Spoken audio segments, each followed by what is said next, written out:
Hello and welcome, dearest. I'm Grandma Mimsy, and I am naked. I got naked nails and I broke nails, and well, I did that a month ago, and this is what I had growth because my nails grow fast, but they grow and then they break, and when we start over, and well, that's where we are.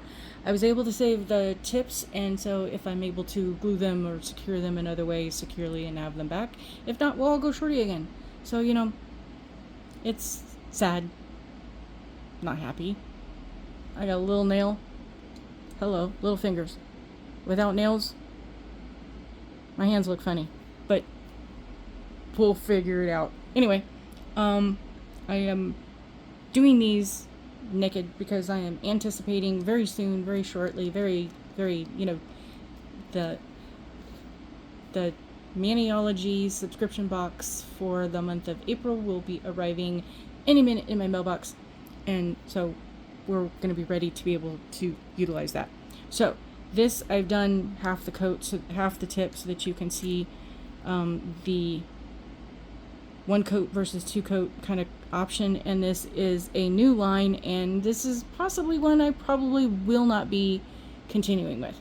It is by Sally Hansen. It is Color Therapy, which I thought, hey, great.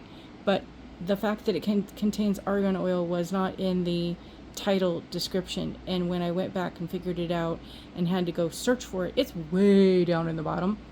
And the only reason I noticed that is because I happen to be, doing that rabbit hole thing of Amazon. And when I clicked on another shade that looked kind of pretty, it said it in the title part that it contained argan oil, and then at the top banner, Amazon tells you if you bought something similar. And I went, wait a minute, I did? When did I do that? Oh, 3 days ago. And when I clicked on it, it was this. Yeah, I don't do argan oil because it doesn't like me.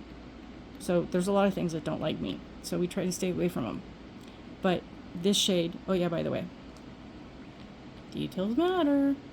The shade is Reflection Pool. It is number 450. Again, it is Sally Hansen Color Therapy. It's supposed to be, good for your nails and all that neat stuff. So here is, if you're familiar with either or not, Maniology, that's their brush. It's kind of short, it's kind of narrow, it kind of worked well. There you go. Yikes. The brush from Sally Hansen they are longer and they're curved. So I don't know if that makes a difference for how you work, and they're more narrow. So there's that. We're gonna move this out of the way.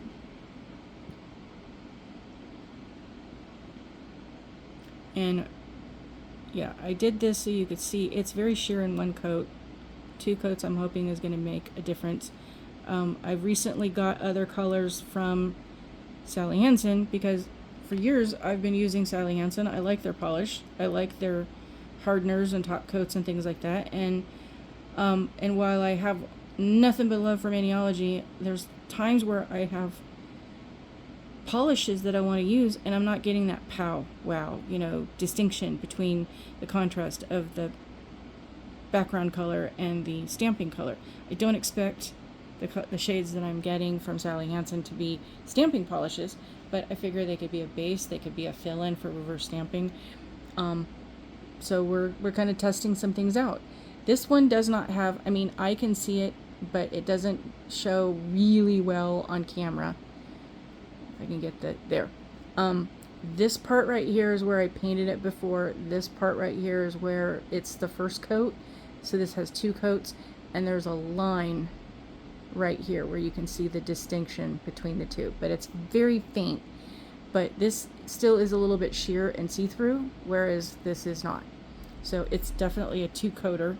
It is an odd kind of bluish green, teal leaning, but a dark. It's a pretty color. I'm just not thinking I'm going to be able to use it. So, I don't know. Maybe I can use it if I use it with, all the stuff on my nail, and then I seal it up and top coat it, and then I can use it. Hopefully it might not have the same reaction. But we'll find out, and then we'll be sick as a dog for a couple of days if that's the case.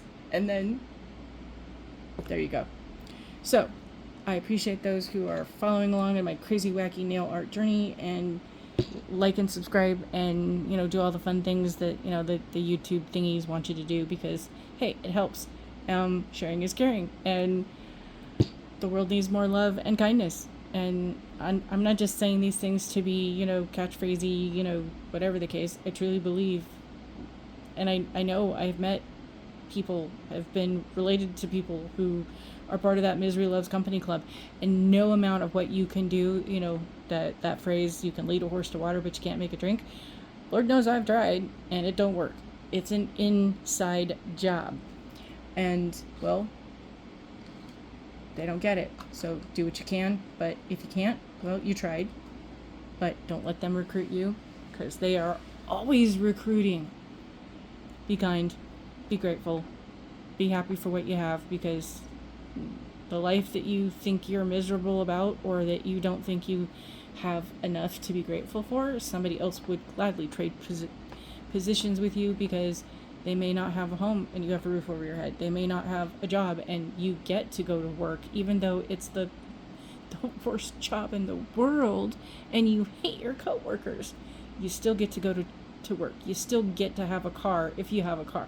I don't have a car. So, my life would be a lot easier if we did. But hey, that's why we do the things we do the way that we do them, because we don't have a car. But that's okay. We haven't had it for a while, and we've been making do, and we have a routine, and I'm happy for the way things are. Cars are expensive. Gas is expensive. Insurance is expensive. Maintenance on a car is expensive. I don't have those expenses, which affords me to do the things that I can do that make me happy. I would not be happy paying out hundreds of dollars for something that sits in the parking lot and then gets damaged or broken into, or, because that stuff happens everywhere USA. But I'm just saying, if you look at the things that you have and know there are other people out there that would gladly trade positions with you, then you might be able to find something to be grateful for or be happy about. And then there's the ultimate one. You woke up today. A lot of people didn't. So there's that phrase, any day above ground is a good day. I count this one as a good day. Thank you for watching and following me along this crazy wacky nail art therapy journey, and I will see you soon. Bye.